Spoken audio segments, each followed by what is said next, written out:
mais j'ai vu des factures qui ont circulé, qui ont triplé, quadruplé, quintuplé. Ça, c'est pour le meilleur des cas quand il y a eu les aides de l'État. Mais quand il n'y a pas d'aide parce qu'on ne coche pas tous les critères, on se retrouve avec des factures de 10 000 euros et des choses insurmontables. Tous ceux qui ont des grosses consommations, c'est forcément les boulangers qui ont été plongés dedans comme une grenouille dans l'eau chaude. Ah oui, c'est là. Il y en a qui me disent le jour où la baguette sera à 3 euros, peut-être que les gens vont se réveiller, les gens ne vont pas arrêter de manger du pain. Donc non, ils ne vont pas arrêter de manger du pain, mais ils vont juste aller l'acheter dans des grandes surfaces et petit à petit l'artisanat va couler. La baguette, c'est pas juste un intitulé à l'UNESCO, c'est quelque chose d'important et voilà. La baguette à l'UNESCO. Notre revendication, c'est le bouclier tarifaire pour tous.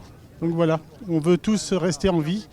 Il faut savoir qu'au dernier trimestre, il y a plus de 600 boulangeries qui ont fermé en France et il faut arrêter l'hécatombe. On ne va pas vendre une baguette à 5 euros, c'est pas possible. Vous voyez, moi je la vends déjà à 1,20 €, une baguette qui était à 90 centimes. Bon, je trouve éventuellement que ça fait trop cher pour le panier du client. Aujourd'hui, en fait, tous les paniers sont appauvris. Les gens n'ont plus de financement. Donc à la 15 du mois, les gens, nous en milieu rural, ils ont presque plus d'argent. Donc il faut aider tout le monde. Notre combat aujourd'hui, c'est notre combat des artisans, mais aussi des clients. Donc on est là pour ça, pour sauver aussi le pouvoir d'achat des gens.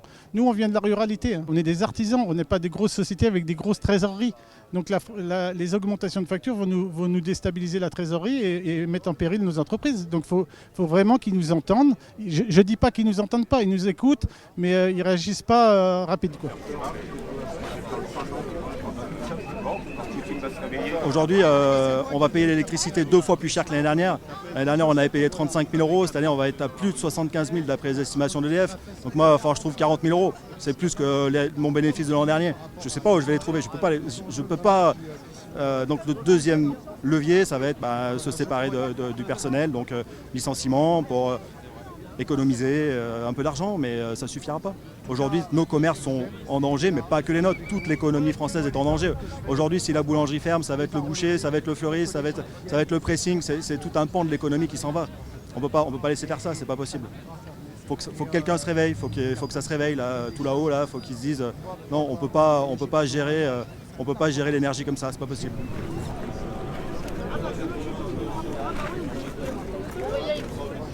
Il faudrait peut-être sortir des tarifs réglementés par l'Europe, comme l'ont fait certains pays. On est un des pays qui produisent l'électricité la moins chère du marché avec le nucléaire. On force EDF à vendre 25% de sa production à perte, parce que ce sont des tarifs qui ont été fixés en 2012. EDF, s'ils n'ont pas assez d'électricité, l'achètent au prix fort chez les autres. Donc en gros, même moi, je vais vendre ma baguette à Leclerc pour qu'ils la vendent plus cher, ou une autre. Enfin, c'est démesuré, c'est pas possible. Il y aura des licenciements. La coûte à litre gomme, madame. Comment voulez-vous qu'ils tiennent les pauvres boulangers? Ils payaient 50 € le kilowattheure. Là, c'est 280 €. Et ils sont contents, nos gouvernants, ils ont réussi à avoir un accord avec les truands qui revendent l'électricité à ces pauvres gens. L'électricité, on l'a. On arrive à la refournir. Donc on n'a qu'à leur donner. Et puis l'excédent, ils ont qu'à la vendre s'ils veulent. Mais dans un premier temps, que tous les restaurateurs, tous les boulangers, tous ces petits métiers qui ont besoin d'électricité pour vivre, pour fabriquer ça, la baguette, que ça soit redistribué à eux dans un premier temps. Le marché européen de l'énergie, c'est ce qui fait aujourd'hui que les artisans se retrouvent avec des factures multipliées par 3, 4, voire 10. C'est-à-dire qu'on est sur des prix totalement spéculatifs qui ne correspondent à rien et qui ne correspondent pas au coût de production réel de l'électricité en France comme en Europe. Et donc la solution, comme vous me le disiez, la solution c'est de sortir de ce marché européen de l'énergie. C'est ce que je me bats dans la commission énergie au Parlement européen pour qu'on sorte de ce marché et qu'on récupère le contrôle public de la production et la distribution d'électricité en France. Donc nous nous battons pour retrouver un monopole public de l'énergie qui permettra d'avoir des tarifs réglementés, aussi bien pour nos artisans, nos TPE, nos collectivités et les ménages. De